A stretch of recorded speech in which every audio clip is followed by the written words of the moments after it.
Bismillahirrahmanirrahim. Hari ini kita membahas hadis arba'in, hadis yang ke-36. Jadi berapa pertemuan ke depan kita bisa menyelesaikan kitab ini, insya Allah. Nanti ganti kitabnya Bu ya. Insya Allah kitabnya ada dua.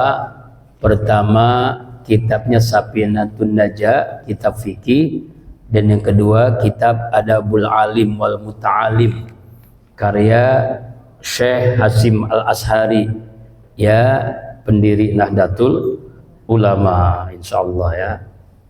Nah, jamaah rahimakumullah, hari ini kita bahas hadis yang ke-36 ini, masya Allah nih.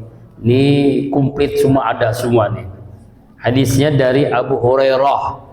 Nama aslinya adalah Abdurrahman As-Sakhran. Ini panggilan Nabi, julukan karena dia ini senang dengan kucing, ngurus kucing, maka disebut dengan bapaknya kucing, Abu Hurairah. Ya Bu ya. Dan Nabi SAW berkata, man nafasa an mu'minin kurbatan min kurubi dunia. Siapa orang yang memberikan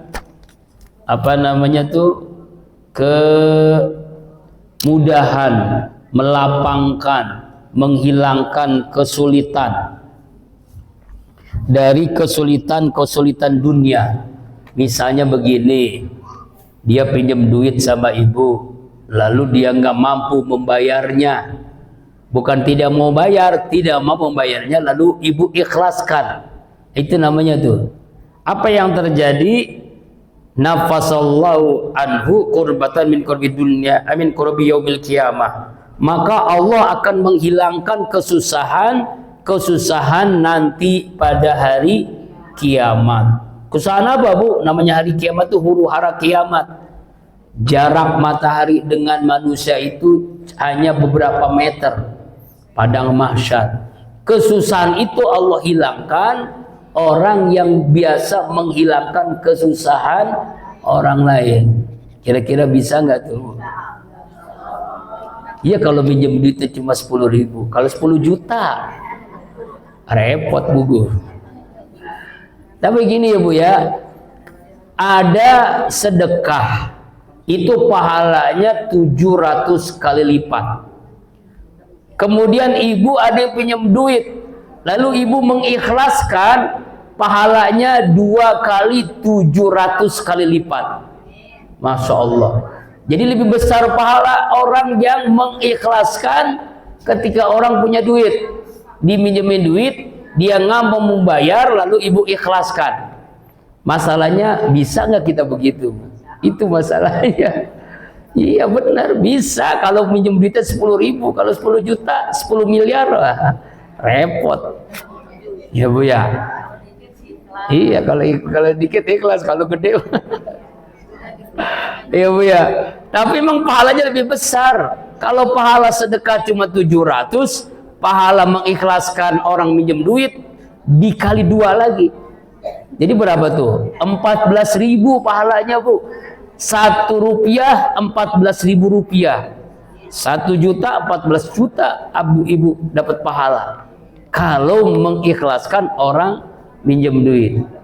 Tapi harus dipahami Bu ya, hutang itu beratnya nanti di alam kubur.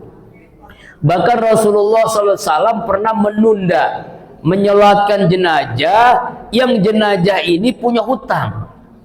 Ketika itu Rasulullah mengatakan, hai para sahabat, ini kira-kira ini jenazah yang kita sholatin utangnya masih ada nggak? Masih ada. Ya Rasul, banyak utangnya. Emang dia mah tukang utang. Warung selebar jagat. Semua orang sudah dipinjemin uang kemana-mana. Keluarganya mana keluarganya? Ahli warisnya. Orang miskin semua, orang kere, orang belangsak. Jangankan ya Rasul, bayar utang, hidupnya susah. Lalu Rasulullah SAW mengatakan, hai para sahabat, inginkah di antara antum semua yang ingin mendapatkan pahala lebih besar dari pahala sedekah, lebih besar daripada jihad, yaitu membebaskan orang ini melunasi hutang-hutangnya. Dikata begitu, sahabat berlomba-lomba tuh. Abu Bakar, Umar, Utsman berlomba-lomba. Saya Rasul berlomba-lomba.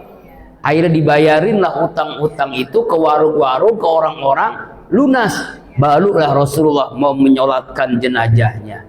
Tuh saking wajibnya melunasi hutang. Tapi jangan gara-gara begini, ibu pinjam duit, nggak mau bayar. Nah ini bahaya nih. Ya Bu ya, dosanya Bu, Masya Allah. Di akhirat, orang yang punya utang itu susah masuk surga. Tidak akan masuk surga bahkan. Itu yang disebut oleh Rasulullah al-muflis, orang yang bangkrut. Apa itu orang bangkrut? Di antara penyebabnya, yaitu waktu di dunia dia nggak bayar hutang. Nggak bayar hutang. Lalu bayar hutangnya dengan apa di akhirat? Dengan pahala sholatnya, pahala puasanya, pahala zikirnya, pahala ngajinya, pahala baca Qur'annya, pahala haji umrohnya untuk melunasi hutang. Karena uang nggak ada, duit nggak ada, jadi lunasinya dengan pahala ibadahnya. Akhirnya pahalanya udah terbayar, dianya nggak punya pahala, masuk neraka. Nauzubillahi min. Makanya hati-hati Bu. Bagaimana supaya nggak punya hutang? Istiqomah sholat duha, lalu jangan banyak minjem duit untuk keperluan yang tidak perlu. Sebab ada orang minjem duitnya untuk konsumtif, ya, bukan untuk bayar sekolah, bukan untuk orang sakit. Bu, minjem duit apa? Buat beli handphone, buat beli mobil, apalah gitu ya. Nah, hati-hati Bu ya, konsumtif, ya, mudah ngelihat sesuatu pengen beli. Pakaiannya bagus tuh Ustadz, beli yang begitu warnanya, modelnya, tuh emasnya bagus tuh, cincinnya bagus tuh. Akhirnya tertarik ingin beli, nggak punya duit, minjem duit. Nah ini hati-hati Bu. Ya kalau minjem duit buat anak sekolah sih wajar-wajar saja. Untuk orang sakit misalnya, untuk melahirkan. Tapi minjem duit untuk konsumtif, bahaya ini. Itu dosanya besar Bu. Ya, jangan sampai kita minjem uang yang memang kita nggak perlu. Ya Bu ya. Orang kaya ya. Nah, negeri kita ini utangnya sudah 10.000 triliun Bu. Bayangin. Dan hutang terbesar oleh 2 presiden ini. Ya. Yang ibu pilih itu utang udah 10.000 triliun. Ayo yang bayar siapa tuh? Anak yang lahir di Indonesia udah nanggung utang 20 juta. Bayi yang baru lahir sudah nanggung 20 juta. Yang ngutang siapa? Yang bayar siapa? Ya Allah, na'udzubillah. Inilah negeri Konoha. Makanya yang sekarang kan Indonesia merdeka ke berapa Bu? 81, yang 8 pejabat, yang 1 rakyat. Pejabat gendut, rakyatnya kurus. 81. Ada yang ngomong begitu, iya kan ya? 8 pejabat, 1-nya rakyatnya kurus-kurus. Utangnya banyak. Auzubillahimindzalik. Ya Bu ya. Jadi karena itu memang hidup nggak terlepas dari hutang, karena kita manusia. Tetapi ada cara, ada solusi. Ada doa bahkan Rasulullah mengajarkan supaya kita dilindungi dari utang. Caranya efektif sholat duha. Sholat duha itu cara efektif supaya kita mudah mendapatkan rezeki dan jauh daripada hutang. Ataupun kalau punya hutang mudah untuk melunasinya. Usahakan sih sholat duhanya 4 rakaat minimal. Kalau bisa sampai 12 rakaat. Ya Bu ya. Sholat duha 2 rakaat itu bayar pajak. Kalau 4 rakaat dijamin rezekinya hari itu oleh Allah Subhanahu wa ta'ala. Ya Allah, jika rezeki di langit turunkan, jika rezeki di bumi keluarkan, jika rezeki yang jauh dekatkan, jika rezeki yang haram sucikan. Itu kan doanya kan ya. Allahumma in kana rizqi fis samai fa'zirhu wa in kana fil ardi fa'akhrizhu wa in kana mu'siran fayasirhu wa in kana ba'idan faqaribhu wa in kana haraman watahirhu. Makanya sholat duha itu sholat untuk menjemput rezeki yang halal, yang berkah, dan untuk lunas hutang. Nah karena itu jangan. Nah kalau kita bisa merelakan nih, merelakan orang pinjam duit, lalu kita nggak usah dempok, karena kita melihat rasa-rasanya nggak mungkin orang ini bayar utang, karena hidupnya susah. Kita mengikhlaskan, pahalanya 2 kali pahala sedekah. Masya Allah. Bahkan kata Rasulullah dalam hadis ini, Allah akan menghilangkan kesusahan kita pada hari kiamat. Masya Allah. Ya itulah, kita kan masih berapa itu ya, iya berat ya, apalagi kalau sampai jutaan. Masya Allah. Yang kedua, wa man yassara ala mu'sirin yassarallahu alaihi fid dunya wal akhirah. Siapa orang yang bisa memberikan kemudahan kepada orang muslim, maka Allah akan memberikan kemudahan nanti di dunia dan di akhirat. Amin. Memberikan kemudahan orang yang kesulitan, Allah akan berikan kemudahan di dunia, Allah akan berikan kemudahan di akhirat. Kemudahan apa? Di dunia rezekinya mudah, ya kan, anaknya mudah diatur, ya kan, rezeki utangnya mudah dilunasin, yang sakit jadi cepat sehat, ya itu kemudahan di dunia. Di akhirat apa? Di dunia meninggalnya dimudahkan oleh Allah dalam keadaan husnul khotimah. Di akhiratnya mendapatkan raudhah min riyadil jannah, masuk surga tanpa hisab. Itu namanya kemudahan-kemudahan. Karena itulah kita minta kepada Allah, Allah berikan kemudahan. Bagaimana caranya? Berikan kemudahan kepada orang lain. Misalnya kalau pejabat, jangan persulit, ya Bu ya, jangan dipersulit, ya Bu. Ini kan kadang-kadang kita ini dipersulit terus ya. Contoh sederhana lah, utang, pajak paling besar di negara ASEAN itu di Indonesia Bu. Indonesia itu paling gede pajaknya. Contoh misalnya ibu beli mobil, itu harga di pabrik mobil Avanza baru itu cuma 150 juta, di tangan konsumen sampai 300 juta. 150 jutanya kemana itu? Pajak Bu. Ada pajak pembelian, ada pajak tahunan, 5 tahunan, semuanya dihitung-hitung sampai 100% pajak dari harga mobil. Sama dengan beli motor, harga motor paling dari pabriknya cuma 10 juta, ke tangan konsumen sampai 20 juta. Jadi pajaknya 10 juta. Itu baru pajak motor. Setiap ibu belanja di minimarket, macam-macam, itu ada pajaknya. Semuanya ada pajaknya. Masya Allah, ini negeri penuh dengan pajak, ya Bu. Allahu Akbar walillahil hamd. Ya, makanya sampai itu seorang pimpinan NU, kalau seandainya pajak dikorupsi, haram hukumnya bayar pajak. Sampai begitu. Ya, kalau ibu nggak bayar pajak, udah motor ditangkap. Repot juga kita ya. Nah, kembali lagi, jadi jangan persulit orang lain, permudahlah, maka Allah akan memudahkan kehidupan kita di dunia dan kehidupan kita di akhirat. Apalagi yang ketiga, ini bagus banget hadisnya nih Bu. Waman satara musliman satarallahu fid dunya wal akhirah. Siapa orang yang bisa menutup aib seorang muslim, Allah akan menutup aibnya dunia dan akhirat. Makanya kenapa kita dilarang, hukumnya haram, ghibah, fitnah.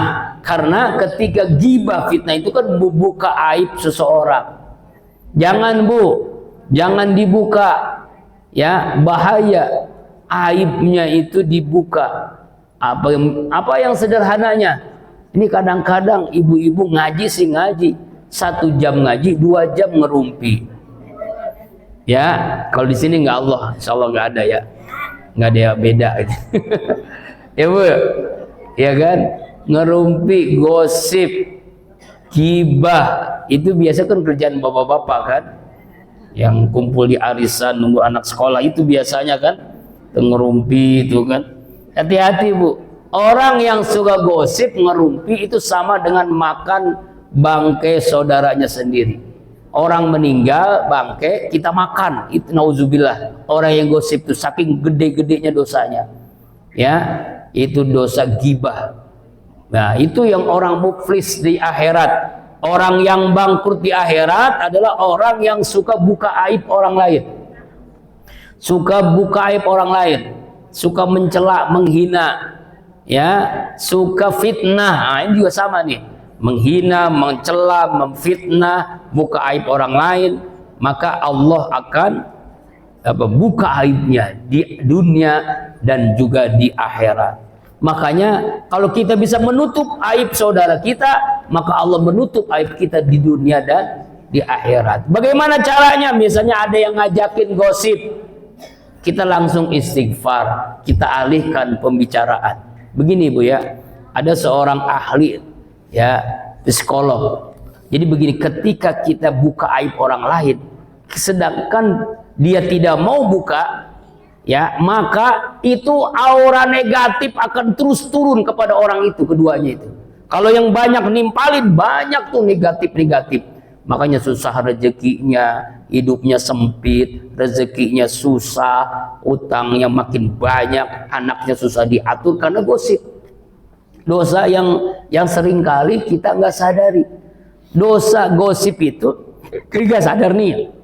Misalnya nih, sambil nonton kemarin lomba makan karung, balap kerupuk gitu kan, Ibu ya, ya kan, sambil ngerumpi gitu kan.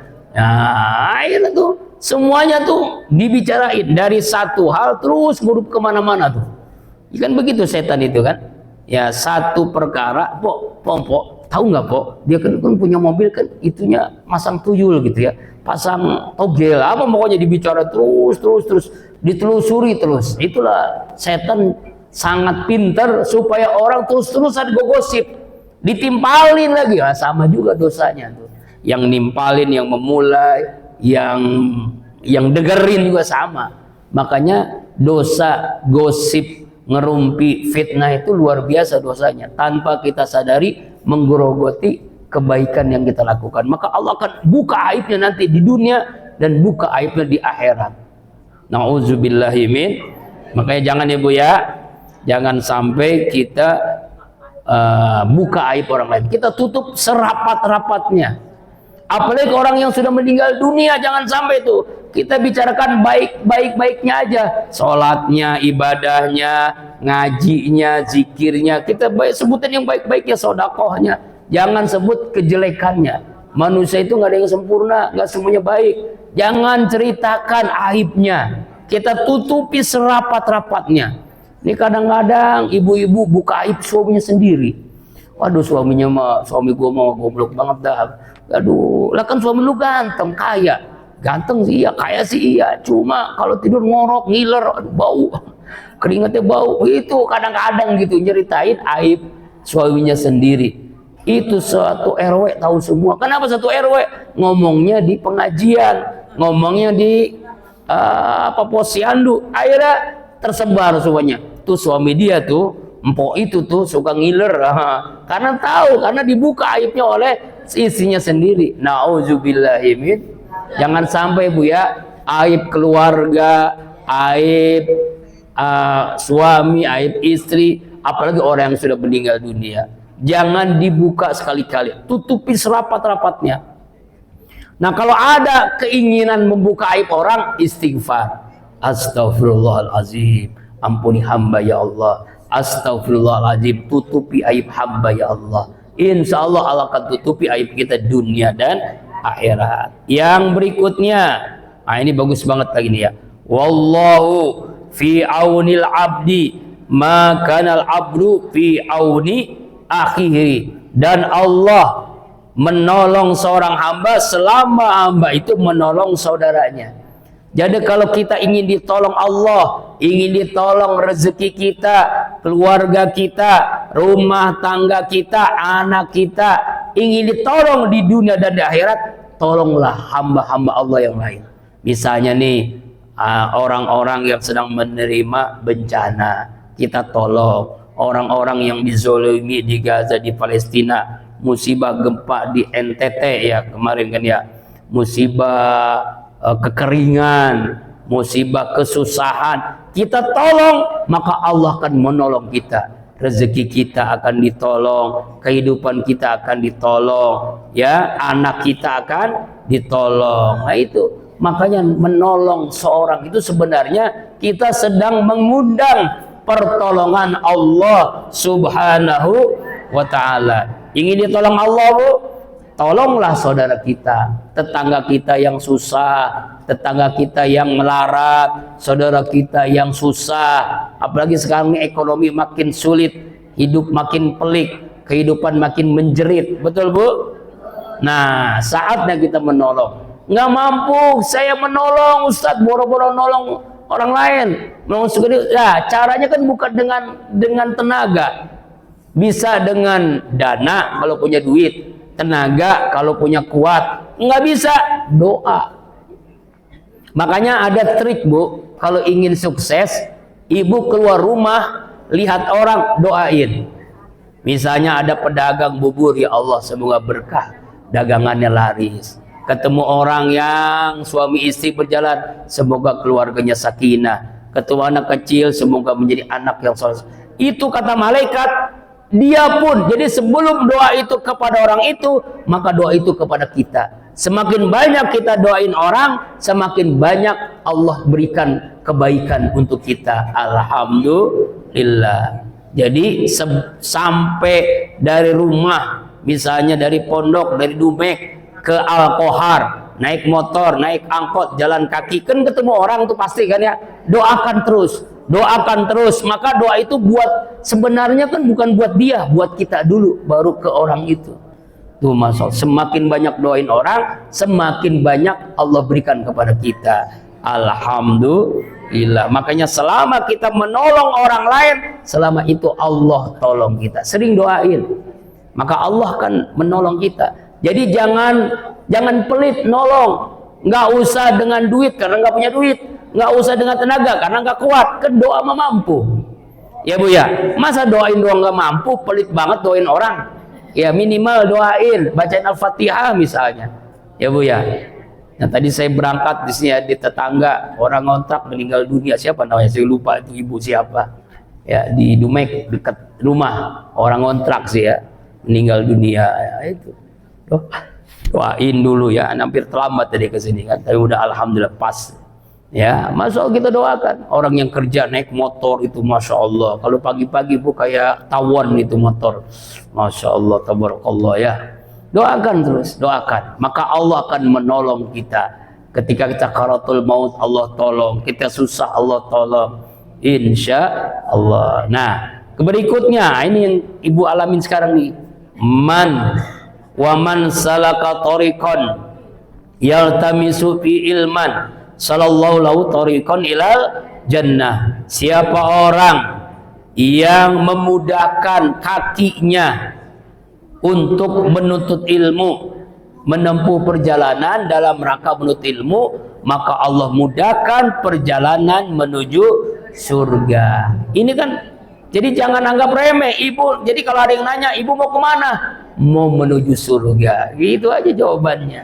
Kenapa? Kita kan jalan nih dari rumah ke pengajian, itu sedang jalan menuju surga.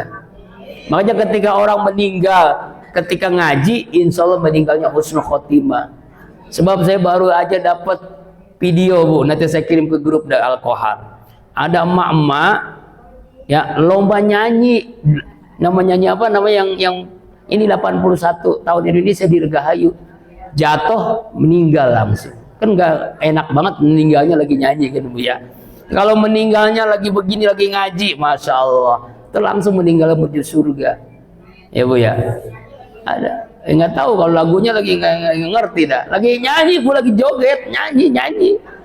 Lomba perlombaan nyanyi 17 Agustus. Ya di kampung mana itu ibu-ibu? Langsung pingsan, jatuh, meninggal dunia. Karena kita nggak tahu kan kapan di mana kita mati Bu ya. Bisa ibu duluan, saya belakangan, bisa. Ya Bu ya kan? Bisa yang megang mic belakangan, yang duduk ya iya. Nggak ada yang tahu.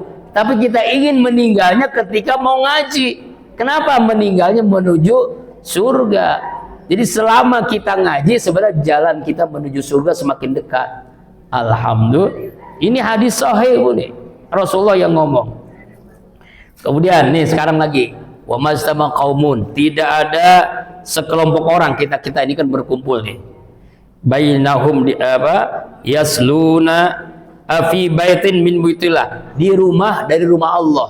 Apakah masjid, sekarang masjid rumah Allah, majlis taklim rumah Allah, pesantren rumah Allah, madrasah rumah Allah. Ini kumpul kita kan, membacakan Al-Quran, membacakan hadis, lalu kita mempelajarinya di antara mereka. Apa kata Allah? Maka Allah berikan banyak hal nih Bu. Yang pertama, nuzilat alimus sakinah, Allah berikan ketenangan. Ya, kalau mobil, motor bisa dibeli, makanan bisa dibeli, ketenangan nggak bisa dibeli. Berapa triliun pun tidak dibeli, tidak bisa beli ketenangan. Ada orang pengen tenang, jalan-jalan ke puncak, jalan-jalan ke ke pantai. Itu orang-orang barat kan boleh pada jalan-jalan ke Indonesia, ke Bali. Untuk apa? Dapati ketenangan. Pulang makin puyeng, nggak ada ketenangan. Tapi orang ngaji, majlis ta'lim, majlis zikir, Allah berikan ketenangan.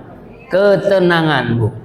Ya Bu ya. Itu yang pertama. Yang kedua, wa ghasitubur rahmah, Allah meliputinya rahmatnya kepada mereka. Rahmat itu kasih sayang Allah. Allah sayang kepada orang yang ngaji, orang yang menuntut ilmu, orang yang belajar.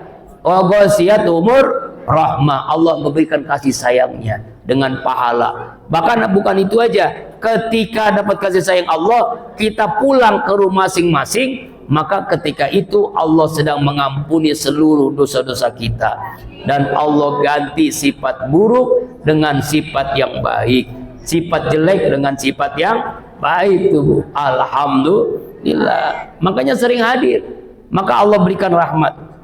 Oh ya, mumpung ingat, bulan depan tanggal 13 September Majlis Al-Qalbun Salim mengadakan biasa zikir akbar sekaligus peringatan Maulid Nabi besar Muhammad sallallahu alaihi wasallam. Ya, biasa dari jam 3, kalau mau hadir silakan sampai jam 8 pagi. Boleh ba'da subuh, boleh jam 6, boleh jam 7. Boleh datang jam 8, cuma udah selesai. Ya. Ibu ya, nanti tanggal 13 September, minggu kedua bulan September, sekaligus peringatan Maulid. Bedanya kalau zikir-zikir yang rutin itu kita baca 7 surah, Yasin, Ar-Rahman, Waqiah, Al-Muluk, Al-Muzammil sampai surah Al-Fajr. Tapi kalau khusus Maulid ini kita akan baca Sarofal Anam. Ya, Sarofal Anam, baca Rawi Barjanji, ya akan supaya kita mendapatkan pencerahan, mendapatkan syafaat dari Rasulullah sallallahu alaihi wasallam, berselawat kepada Rasulullah sallallahu alaihi wasallam. Insya Allah, mudah-mudahan semuanya hadir ya. Insya Allah hadir. Insya Allah. Ya itu, Allah berikan rahmat kasih sayang Allah. Apalagi Bu, masya Allah nih. Yang ketiga, wahafat umul malaikah, malaikat meliputinya, mengelilinginya. Ini kita hadir, misalnya ada 50 orang, malaikat hadir, wallahu a'lam, bisa ribuan, bisa jutaan, bisa miliaran, kita nggak tahu saking banyaknya malaikat hadir. Dan mungkin kalau diperlihatkan, kita melihat malaikat, orang nggak ada yang di rumah, semuanya pada ngaji. Saking pentingnya majelis ilmu, majelis zikir itu. Ya, begitu banyaknya malaikat. Ngapain malaikat datang Bu? Karena mendoakan orang-orang yang hadir di sini. Dan kalau kita doa mustajab, minta rezeki lancar, minta sehat sehat, minta husnul khotimah, wafat husnul khotimah. Jadi doa kita diaminkan oleh para malaikat. Malaikat mendoakan kita, doa kita diaminkan para malaikat. Karena malaikat kelilingi kita nih, mengelilingi kita. Hajat kita, cita-cita kita doa kepada Allah, Allah kabulkan karena malaikat mengaminkan doa kita. Kemudian yang hebatnya lagi apa Bu? Wa zakarallahu fi man indah, Allah menyebut-nyebut nama kita di hadapan para malaikat. Misalnya nih, contoh sederhana, contohnya nggak bagus nih. Misalnya ibu disebut nama ibu oleh wali kota, oleh gubernur, oleh presiden, ya, di hadapan rakyat Indonesia. Seneng nggak Bu? Seneng. Ini nama kita disebut oleh Allah yang menciptakan malaikat, yang menciptakan manusia, yang menciptakan alam semesta, menyebut nama kita disebut satu-satu di hadapan para malaikat. Senangnya bukan main, nggak? Senang banget. Cuma kita nggak melihat itu. Siapa yang ngaji itu nama-namanya ada tuh. Allah sebut nama-nama kita di hadapan para malaikat. Fiman indau. Ini hadis sahih. Inilah keuntungan kita ngaji, keuntungan majelis ilmu, keuntungan majelis zikir. Ya Bu ya, Allah berikan itu semua. Allah Akbar. Ketenangan, kasih sayang Allah, rahmat, malaikat melihat kita, nama kita disebut di hadapan malaikat. Waman bata bi amalu. Siapa orang yang amalnya lambat dia, amalnya lambat, lalu dia ngandelin nasabnya, lam yusri bihi nasabuh, maka tidak bisa dikejar dengan nasabnya. Ya, jadi hati-hati Bu, nasab itu enggak pengaruh. Inna akramakum indallahi atqakum. Sungguh yang paling mulia si Allah adalah orang yang paling bertakwa, bukan keturunan. Mudah-mudahan hadisnya panjang hari ini kita bisa memahaminya Ibu ya. Alhamdulillah. Yang demikian wallahu a'lam bishawab bi barakati wa karamati wal bujati suratul Fatihah. A'udzu billahi minasyaitonir rajim. Bismillahirrahmanirrahim. Alhamdulillahirabbil alamin. Ar-Rahmanir Rahim. Maliki yaumiddin. Iyyaka na'budu wa iyyaka nasta'in.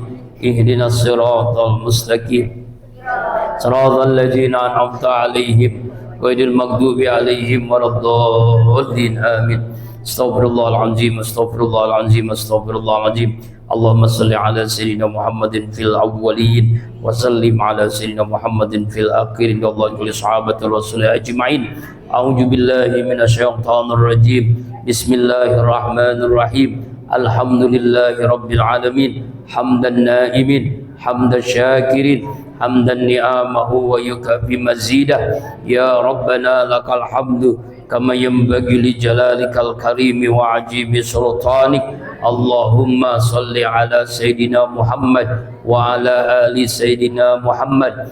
Allahumma ighfir lil muslimina wal muslimat wal mu'minina wal mu'minat al ahya'i minhum wal amwat innaka ala kulli syai'in qadir. Ya Allah ya Rabbana ya Rahman ya Rahim ya Ghafur ya Tawwab, ampuni ya Allah seluruh dosa-dosa kami ya Allah, dari akil balik hingga saat ini sampai kami wafat. Ampunilah seluruh dosa ibu ayah kami, kakek nenek kami, suami istri kami, kakak adik kami, mantu mertua kami, anak cucu keturunan kami, guru-guru kami ya Allah, seluruh dosa jamaah Majlis Taklim Al-Qahar, seluruh dosa kaum muslimin muslimat, mukminin mukminat, baik yang hidup apalagi yang wafat.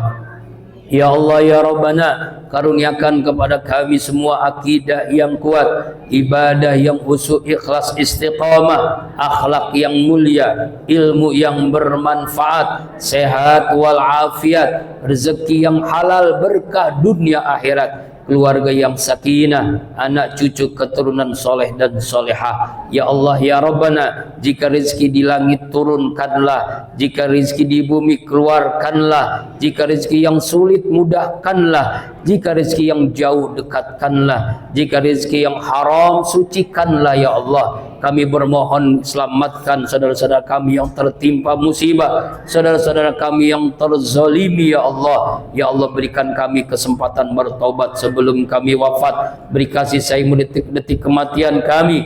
Mudahkan bagi kami semua menghadapi sakaratul maut. Wafatkan semua kami dalam keadaan terbaik, husnul khatimah. Bahagiakan kami dengan ridha-Mu dan surga-Mu. Jadikan esok kami lebih baik daripada hari ini.